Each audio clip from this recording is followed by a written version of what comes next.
Okay. All right, great. I think we're recording now. All right. So what I want to talk about today is money mindset. And so first, I'd like to start talking a little bit about money beliefs. And then I want to talk about the way our brains work and how they can sometimes help us when it comes to reaching our financial goals and making decisions about money, and other ways that it can really hold us back. I also want to talk about debt, which is something that I think is on a lot of people's minds and is something that I really, I know impacts a lot of people in different ways. And then finally, a couple tricks I have as far as goal setting, and then a few tips that everybody can use to improve their financial wellness, no matter what situation they're in. Okay, so first of all, with money beliefs, just kind of wanted to start off by talking about what a belief is. And really, a belief is just a thought. It's just a thought that you have in your mind so often that you think that it's true. And so on its own, money is 100% neutral. And I think the way to best prove that is how you might feel about $100 or $100,000. I know there was one point in my life where I believed if I made $50,000 that I would have no worries at all about money. I'd be able to do all the things that I ever wanted to do. And that was a belief that changed as, as I got older, as I made different amounts of money. And I remember even, when I graduated high school getting $1,000, and that was the most money I'd ever had. And I was so excited about that. And so the way you might feel about getting $1,000 right now might be completely different than you have in the past. The money is still the same exact thing as it always has been, but our thoughts around it are going to be very different. And that's really what I want to focus on, because all of those thoughts, if they're just parts, just sentences in your head, they can be changed. And so if some of your beliefs about money are holding you back, I think it's really good to investigate them a little bit. So I want you to think about how you would describe your money. So I ask this question to a lot of clients and I'll get different answers. Sometimes I'll hear, I feel great about my money. I feel like I have what I need. I feel wonderful. It's very helpful. But more frequently, when I talk to people, my friends, clients, I'll hear when I ask about their money, it's not enough. It's pathetic. It's embarrassing. It's not as good as everyone else's. It doesn't compare to what my friends have. And, it just doesn't stick around. As soon as I get it, it's gone. So then I asked them to think about if they were in a relationship with another human, describing them this way. So if you are in a relationship with your money that you think is pathetic, embarrassing, not as good as what your friends have, it's really going to start to impact the way you are with your money. The same way if you're always comparing your boyfriend or husband or wife to what, to somebody else's, or thinking that they were, pathetic or embarrassing to be around. So I like to think about my money, no matter what I have in my bank account, that I'm grateful for it, that it's letting me do the things that I want to do, that I have as much as I need, that it's not going to be hard to get more. And I just have, and this isn't always how I thought about money, but it is something that I do feel now that I've just kind of trained my brain to believe that money is something that I feel proud of. So if you feel like you're starting to, if you write down some of the things you think about when you get paid, all these other things, it's sometimes good to kind of think about it like, is this really how I should be thinking about my money? Even if I don't have as much as I want, like maybe I'm still able to do some great things with it. So I want you to think about these things clearly. I want you to think about your money today. So maybe the economy has hurt your business, and maybe you're one of, the millions of people that are unemployed right now. And maybe you are feeling pretty bad when it comes to money. But you can always just kind of think about the things that you're able to still do, the situation you're in. Maybe you're not exactly where you want to be, but you could think about, the things that you have today that are helpful. Also, I want you to think about how you feel when you spend money. I talk to people a lot who sometimes will spend money and then feel pretty bad about it afterwards. They maybe get stressed, or maybe when they're feeling upset about something, they put things in their Amazon cart and then buy them for that quick hit of dopamine that we get when we do something that feels good. Now, afterwards, when you feel, guilty about that, or I shouldn't have done that, or I don't have the money to do that, that's when it can really start to develop some bad habits and patterns. So I think it's really important that when you think about spending money, that you're kind of aware and conscious about what you're doing. Also, there's some people that feel nervous about spending any money at all. And that could be something too, that, maybe you don't have to always feel so anxious or so afraid of spending money, because maybe some of your thoughts are, I need to save this, I need to hold on to it. When maybe you have enough to be able to do some things in your life that you've been looking forward to doing. Also, when people give money away. So I'll talk about this a little bit more later, but giving money away can feel amazing. It can help you, feel better about your money, no matter how much you have. If you say donate to a charity that you really care about, or are supporting a cause, or things that are going on right now that make you feel like you're helping to do something. But some people give money away and they feel taken advantage of. Maybe they're giving money away to somebody that they don't feel like appreciates it or deserves it. So I want you to think about when you give money away, why you're doing it and how that's making you feel as well. And also, not a lot of people think about their beliefs as just being thoughts, but really these are thoughts that probably formed for a long time when you were, even starting in childhood. And so when I think about things like how money was, what I believed about money growing up, I think about hearing my parents say like, well, why should we bother saving this? Something's going to come up.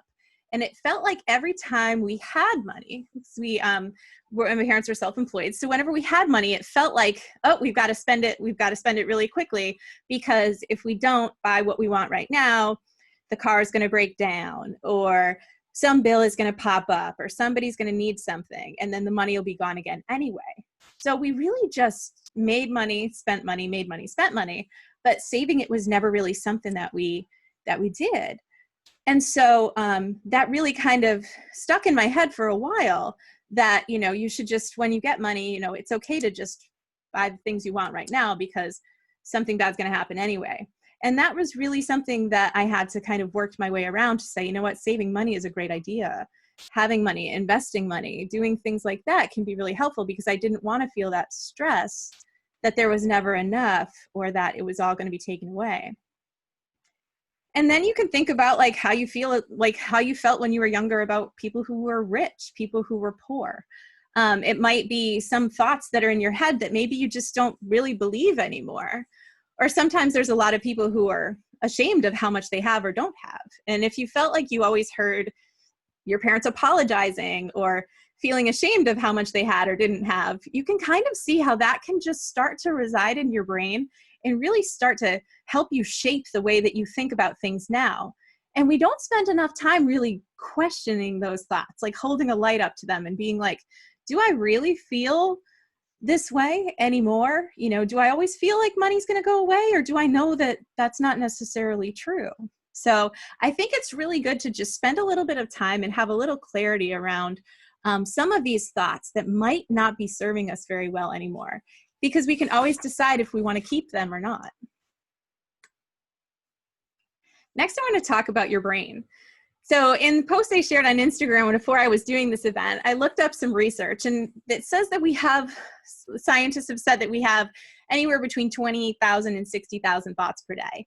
So I'm thinking about it. If we have 60,000 thoughts per day, and 95% of those thoughts are exactly the same thought that we had the day before, and 80% of them are negative, then there's really some things that are going on in our brains that we need to try to understand and take control over.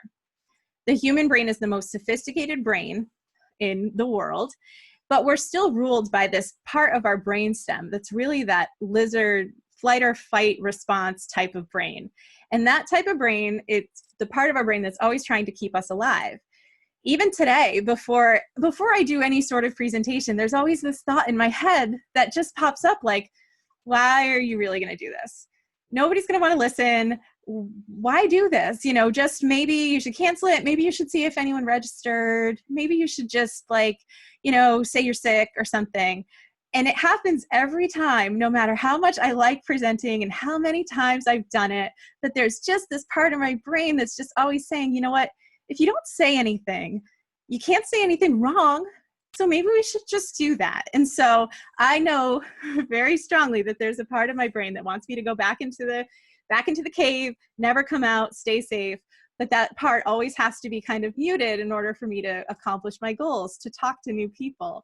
And so it's just something that you shouldn't feel bad for those thoughts that pop up in your brain, but just acknowledge that they're there and that you don't have to listen to them, and that you can absolutely make a plan and do other things that might be scary or new or different, because we do have that beautiful prefrontal cortex that can plan things out. And there's nothing that we always have to, we can have that thought in the back of our head, but we have to make a conscious choice before we actually do something. So just because that thought pops up, I don't have to make that choice to then say, you know what, this is too scary, I don't want to do it.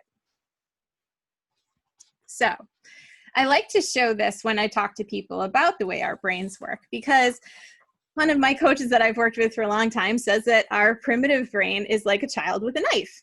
It shouldn't be in charge. It shouldn't be the one making the decisions. It is not going to give us, the best outcome. And so I think that, if we're always, and from money, picture this little primitive brain of ours running around with the knife. And so when we want to do anything money, we want to buy a home, we want to quit our job and go start a business, and all of us, the people on this call, if you are following, the Better Business Bureau, or you're an entrepreneur, there's going to be some part of you that's going to be saying, you know what, we should just quit. This is too hard. This is taking too long.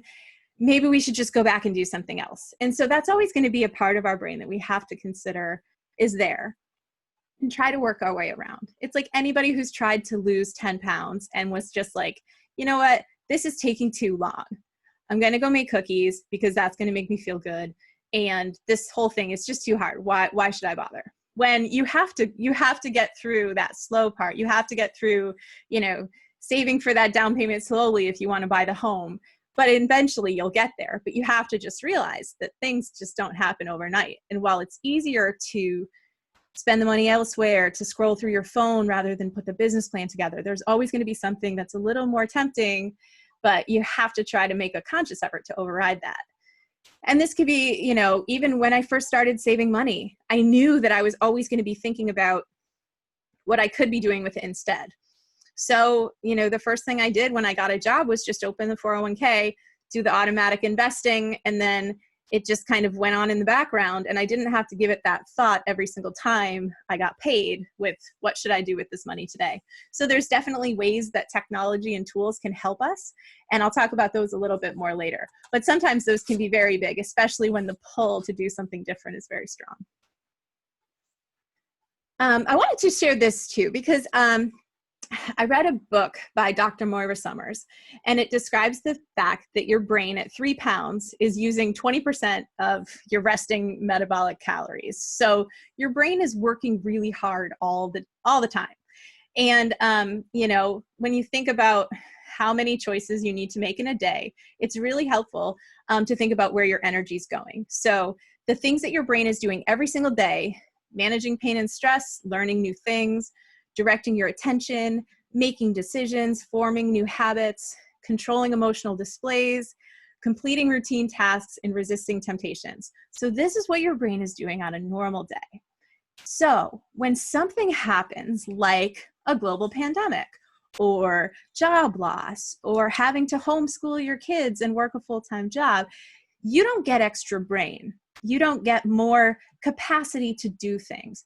So this pie, if you can imagine it, is going to get bigger and smaller in certain areas. So maybe controlling your emotional displays gets a lot harder. So maybe you're feeling, stressed, or maybe that resisting temptations is just getting squeezed so much that you do find yourself overspending or overeating or over drinking or doing certain things that you typically are able to handle better, but are feeling a little bit out of control right now. So I want you to think about this, when things happen. And that's why I do when I do financial planning with clients, and this is part of my job that I absolutely love. We talk about certain things like, what if this, we can explore all the worst case scenarios if you want to. We can think about, what if your spouse dies? What if you lost your job? And we could think about these bad situations on a normal day when nothing's wrong. And so we can kind of say like, okay, well, I guess the best idea would be to have a will in place, or maybe I should have some insurance, or maybe I should do this. And so thinking about things when you're not in chaos and you're not in stress can be really helpful.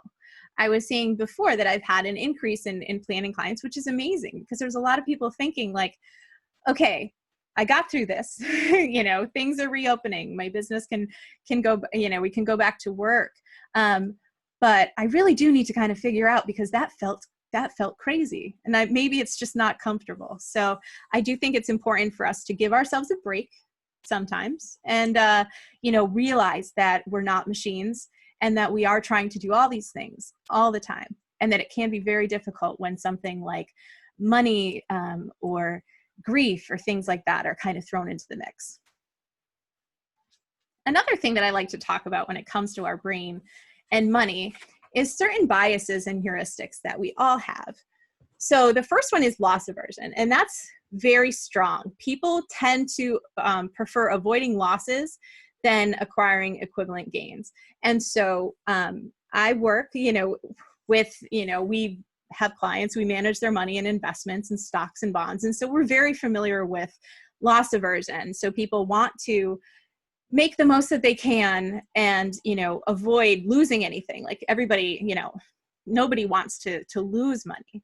However, we do have a lot of in-depth conversations about, okay, would you be willing to lose this much money for the opportunity to gain this much money? And so I think there is a different level of comfort that everybody has.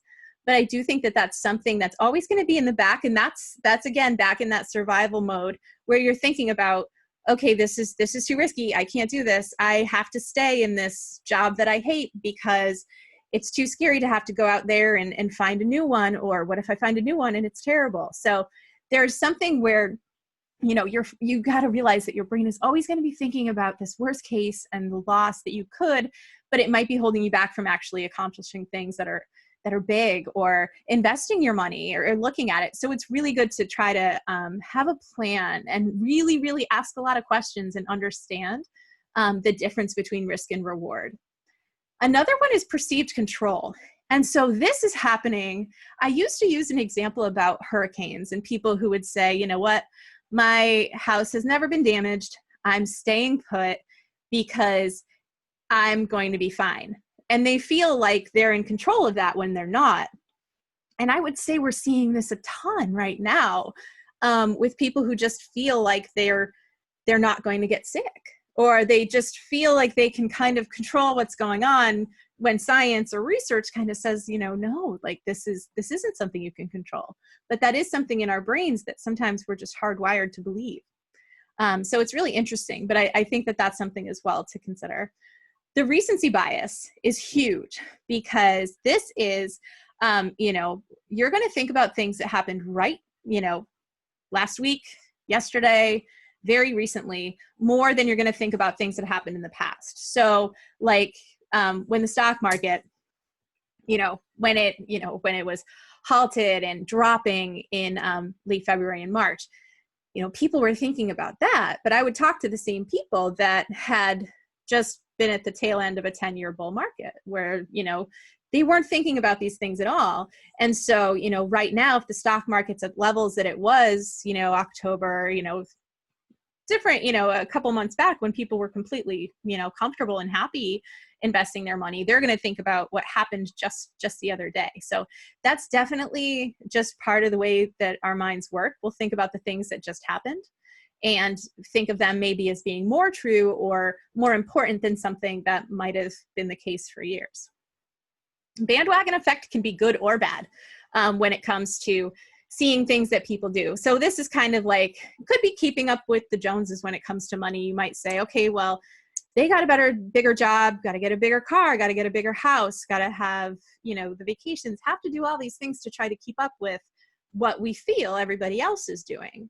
It can have a great impact if you have a group of friends that are always talking about business and money and talking about, you know, encouraging that, you know, each other to ask for raises, talk about salaries, things like that. And so I feel like if you're, you know, feel like you're always trying to keep up with other people, you can always change, you know, change rooms, find different groups. And it's never been easier than now with, you know, with social media and the internet to find people that really inspire you and start to, you know, pay more attention to what they're saying, what they're doing, instead of maybe just looking, you know, at your neighbors or your friends who are, if they're always going out and spending money, then you should do the same, when maybe you have other bigger goals that are a little different.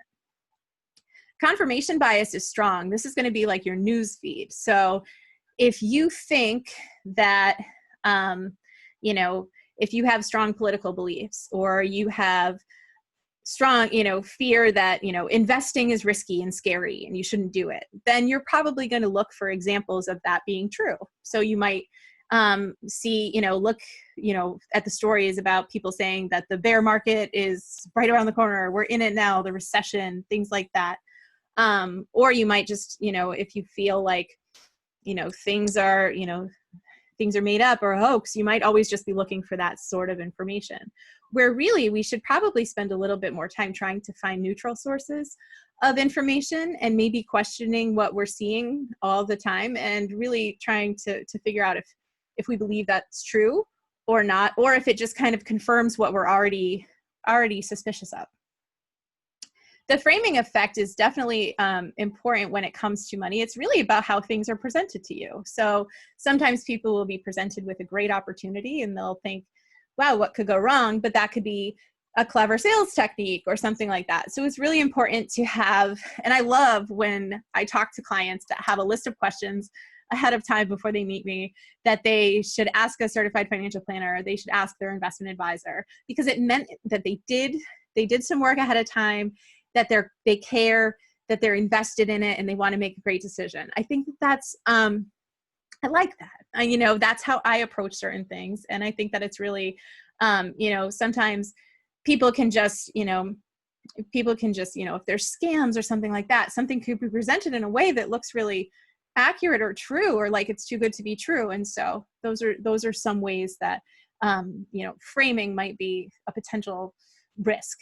The gambler's fallacy is basically like if you're at the craps table at a casino and somebody is just hot and you think that what happened before is going to happen again. And things like dice, they have no memory. And I like this when I talk to people about our investment strategy at our firm, because we can say, yes, these were the past performance and that's great, but we don't really care about that. We're not going to take that in consideration, because the way that we manage our the stocks that we buy is we look at what is predicted in the future. So we look at certain reports and analysis that done on a company and what the expectations are based on the research. And so that helps us be in places where we want to be, even if there was something that was performing really, really great in the past, but it looks like it's not going to continue, then that wouldn't be something we have. So it's very easy to, you know, kind of focus on what happened, but it's like if you go on vacation, you can look at last week's weather and that could be wonderful, but you really, really care about next week's. You want to care about the weather at the time that you go. And then finally, overconfidence is another bias that our brain will have. And I can't really explain this one any better than my husband, who is very good with directions. But sometimes we'll go to a place that he's never ever been, and he'll just refuse to use the GPS because he feels he can figure it out. So I think that could sometimes help us and hurt us a little bit in ways when we think about how much we know about a certain thing based on the actual facts and data that we have in our brains. Okay. Next, I want to talk a little bit about debt. Debt is one of the only, when I talk to people that are deep in debt, it varies, but sometimes there's a sense of self-loathing and depression and disappointment that I don't really hear when it comes to any other things, any other topics like insurance or investments or things like that. Debt, in my opinion, is buying money. It doesn't have any meaning at all until you attach a thought to it. That's why some people can't stand to owe. I have one client who she doesn't want to owe anybody $1. And that's fine. That is her personal opinion. I think that she can't wait to have the mortgage paid off. She doesn't, borrow money. She doesn't get money from family, friends. She doesn't like credit cards, anything like that. And so that's her strong opinion about debt.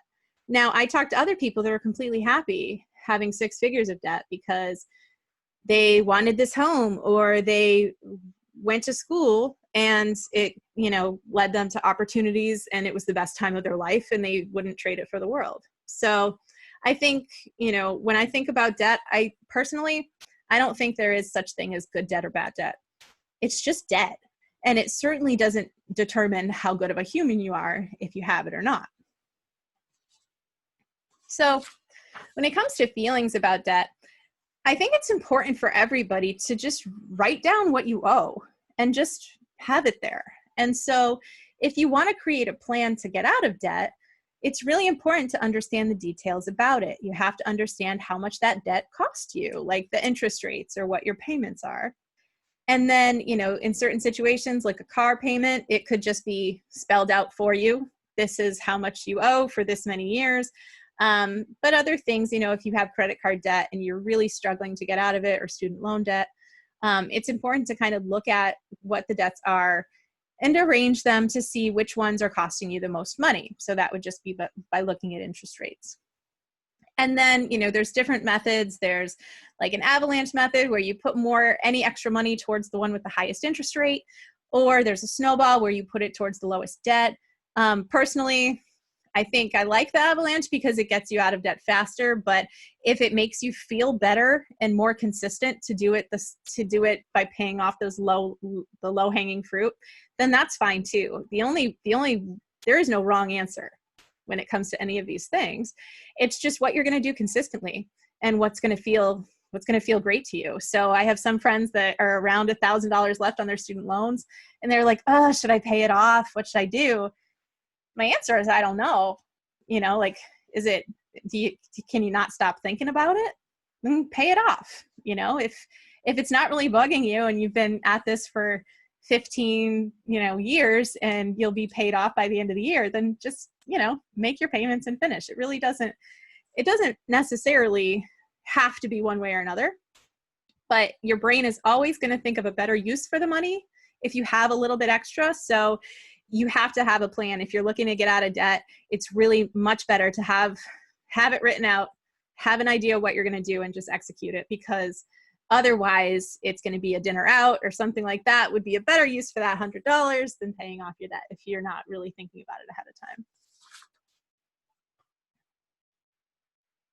And also, for people who are in a lot of debt, and this might be you right now, you can change how you feel about it right now without paying another dollar off of your balance or doing anything else.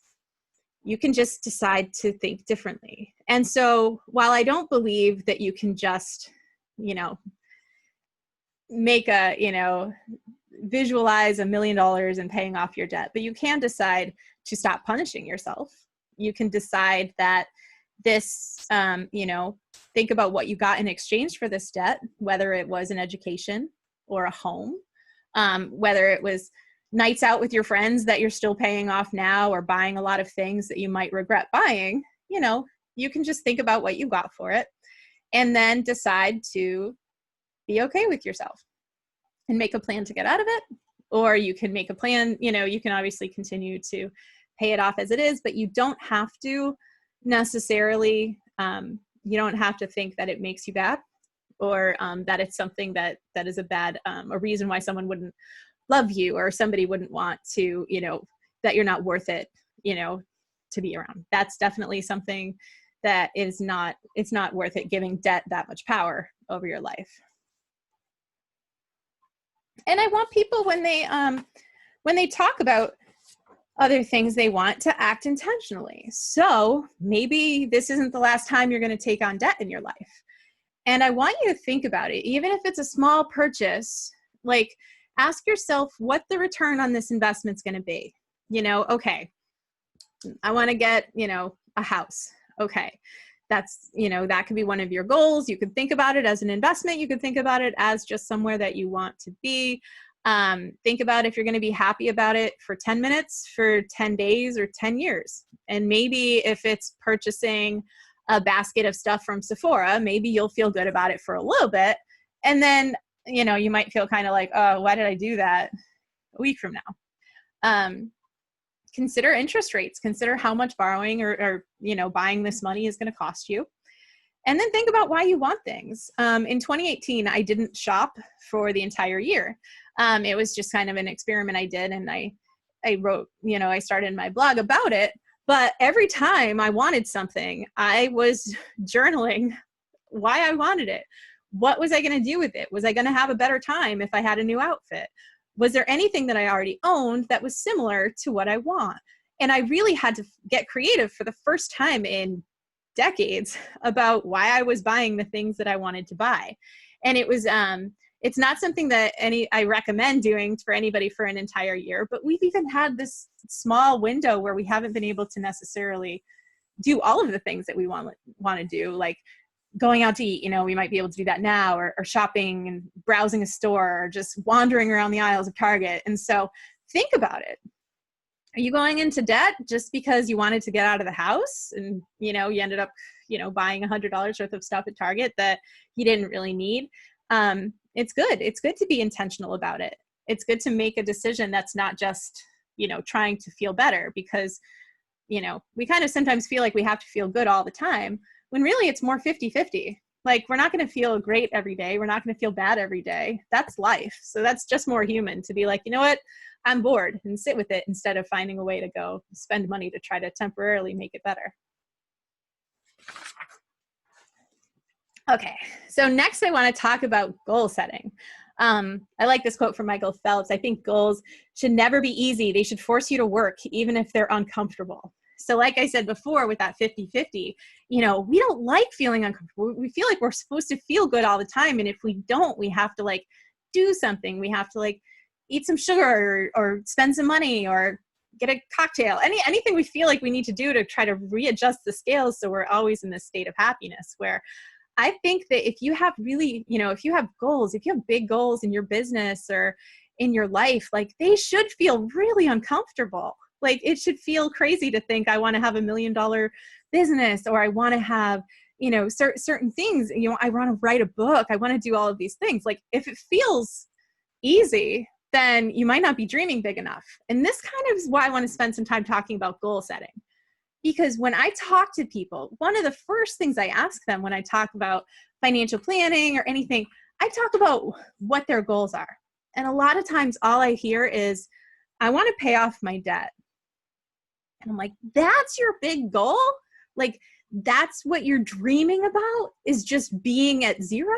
Like, but we spend so much time reacting, putting out fires, being constantly busy, but feeling like we haven't like gotten anywhere. We're, you know, we're on our phones all day long. We're just always reacting to whatever notification, whatever thing is buzzing the loudest.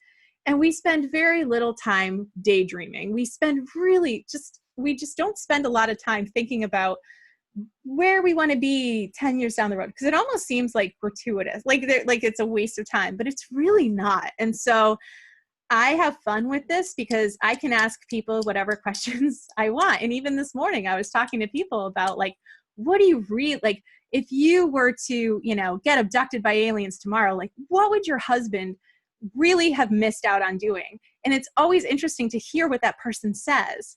You know, when I work with couples, it's great to see, like, they really have these, like, oh, I think they would have regretted never starting that business or never moving. And these are huge things. It's never, he would have regretted not paying off his student loans. So I think it's important to see, like, you know, kind of what some of those goals are. And once you do, I want you to make a list. So if you can, or if you think about this later, make a list of 10 things that you want. Can be anything, and there's no right or wrong answer. Could be $1 million, could be a vacation, could be kids, it could be anything. And then I want you to make another list of 10 things that you have right now that you value. And this could be easy, could be hard, but it's important to have these two lists. And then the next step is to make that little goal sandwich. So for example, I want a ski house in Vermont, and I have for a long time. And it's just, I don't know, it's not something I need. It's not something that, you know, makes perfect sense, but it's something I want. And on my list of things that I have that I value is my family. I have 2 kids and a husband, and I love them, and they are amazing. And so in my little goal sandwich, I've gotten really specific. I picture taking my kids up to Mount Snow. They have a ski lesson. We come back to the house. We cook a big meal. They play games, and they're super tired. And then I have like a nice glass of wine, my husband, and they fall asleep. Mount Snow is like, you know, close enough to me. It's close enough to my parents that they could come and stay there. So I've gotten so specific in my mind about this goal that it almost feels like it's real, or that it could be, instead of just having it be oh, I want a house someday. No, I want this house. I want this house with this scenario that actually happens in my mind. And I write it down. And I have a little journal. I have a lot of journals, but I have one specifically just for like these random things that I've written down. And I go back and I look at my, like, I've had this one for years, and I can look back and I can see when I was writing down that I wanted to get quoted in Forbes, or I wanted to have a dog. And I can look back and say, you know what? These weren't real, 4 years ago. This wasn't real, 2 years ago, but now it's real. So I think it's okay to believe that something can be true in your mind before it happens. If you think about, the iPhone, that wasn't something that was real. It was something that just belonged in someone's head until, decided to make it happen. So I think that that's a huge step. And I think it's important to do it every day. It takes me 0 time, a couple minutes, to spend thinking about the goals that I have, writing them down, even if it's just writing down VT in my journal and then going and making the kids breakfast. It's just important not to lose sight of certain things. Like I said before, our brains are in this constant loop where we're having the same thoughts that we had yesterday, and we're having the same thoughts we had the day before that. Like, it's not like every day at 2 o'clock, I think, do I like iced coffee? I should go get an iced coffee. That's just something that happens and it pops into my brain, and it's just something that I've made a habit of doing, but I don't have to think about it. It's not like every day I'm having this revelation. So do it with the things that you really want. And I think that that can be really, really powerful and helpful to have them move forward. You're going to feel fear. You're going to feel like certain things are just crazy. And I think it's important to understand that those things are going to come up. Like, I think, what if we lose our jobs? What if the kids hate it? What if we have horrible neighbors in that new place that we move into? What if we never get there and it's just a waste of money and it's expensive and things break down? So I wrote those down too, just to acknowledge them and give them space, and then understand that it's okay to think of those things. But your brain is always going to think of those, what's going to go wrong? Let's get that out there. And so I feel like writing that down can be really, kind of important too. And we have no shortage of people that tell us that things aren't going to work out or that doubt it. I mean, we probably have certain friends or family members that are always like, worst case scenario, let's think of this. So, it's just important to understand that those are fine and those are normal to have, but it doesn't mean that you can you have to let go of any dream you have. And then you can back into it. So one way to do this is, okay, well, if I have that house in, say in 2 years I have this house, how did I get there? And if you ask your brain a question, any question, it's like a supercomputer. It will try to find the answer. So, okay, well, I probably did research on real estate there. I probably called around and talked to some people who were familiar with the area. Probably went there and visited myself. I saved money for a down payment. Maybe I had to get, see how much I would qualify for a mortgage. You have to do a lot of homework, but you try to think back, like, say you have a dream job that you want. Okay, how does the person that has that job now, how did they get it? Did they need special training? Did they apply? Did they fix up their resume? Did they do all of these things that help, how does a person get from A to B? And your brain will figure it out. You don't have to believe that it's true or that it's going to happen to you, but you can always say, okay, well, what if? And then try to back into it from there. And then you just get to work. You start doing the research. You start doing, the steps that, somebody wants to lose 50 pounds, how did they get there? Well, they probably didn't beat themselves up every time they made a mistake, but they probably did a new exercise plan. They probably stuck to a meal plan, things like that. So you just have to start somewhere. And so I think that this is an easier way to go ahead and do it. Okay, doing okay on time. All right, so finally I want to talk about improving your financial wellness.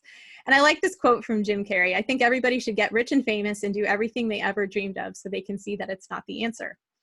I think a lot of people feel like if they were rich, everything would be fine. If they hit the lotto, everything would be okay. And I think that that's, not always the case. I also love that Jim Carrey wrote himself a check for $1 million and carried it around in his wallet before he got Dumb and Dumber, which is just kind of I think that there are certain ways that some people can just kind of see things happening and no one can really stop them from that. So here's a couple of ways that you can use, certain tricks and tips to make things to have a better money mindset right now. And one is use technology. So when I had my son, he's 7 now, I was on maternity leave, and like some people might be feeling right now, I didn't even know what day of the week it was. I didn't know what month we were in. It was just all kind of this big blur. And so one of my credit card bills, I just didn't pay it. I just forgot to pay it. And it went into a default rate. I got a penalty charge, and I called immediately and I freaked out. And I said, I'm so sorry. This is my situation. This is what happened. And they ended up moving it back down, and they credited the fee. Also, if you ever have anything you need to dispute, you have to call. Usually people will work with you, which is something that people should do more. But my God, all my energy was focused on keeping this new baby alive. And if you go back to that brain chart, like learning new routines and new tasks, like a new baby can really take up all of that space. But one thing I did after that, I just put all of my, I put the minimum payments on everything on automatic. And I put my savings, my investing, it's all just automated. It's not something I want to think about every day, even though I'm a financial advisor. I just want the money to move around, and then anything that's left, I know is, that's mine to use. I don't have to feel anything. I don't feel good or bad or like I'm taking from somewhere else. I save for the kids' college automatically. You can always make changes. You can always, scale it up or down if you need to. You can make additional payments, but just to make sure that the wheels stay on, like you can really use technology to just make things less stressful. And so it's definitely something that I think people should do more of when they can, because there's tons of great technology. There's budgeting apps, there's automated banking, there's automated transfers you could do that really just save you a lot of time. Next is spending wisely. So like I said before, when I gave up shopping, like I definitely was thinking very differently about how I spent my money. And, it was, it felt really, it felt good to be more intentional with my spending. And I read a book called Happy Money by Dr. Elizabeth Dunn, and she studied happiness and money, and it's really interesting. And she gave people $5 in this experiment. Half the group had to spend it on themselves. The other half of the group had to spend it on someone else. Guess who felt happier? Like, hands down, the people who spent it on somebody else, who gave it to somebody who was homeless. Somebody bought a toy for a younger person in their family.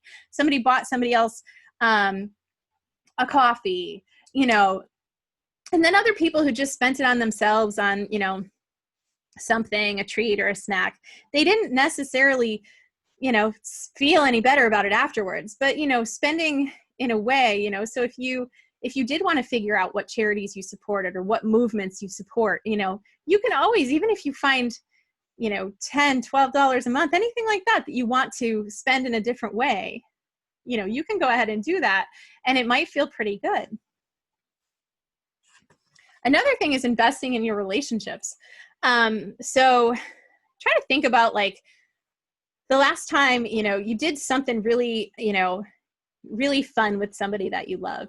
And like, I don't know, like I think about watching shows like The Bachelor. They go on these crazy elaborate dates and they're always so romantic, and these people are just like madly in love with somebody after a week.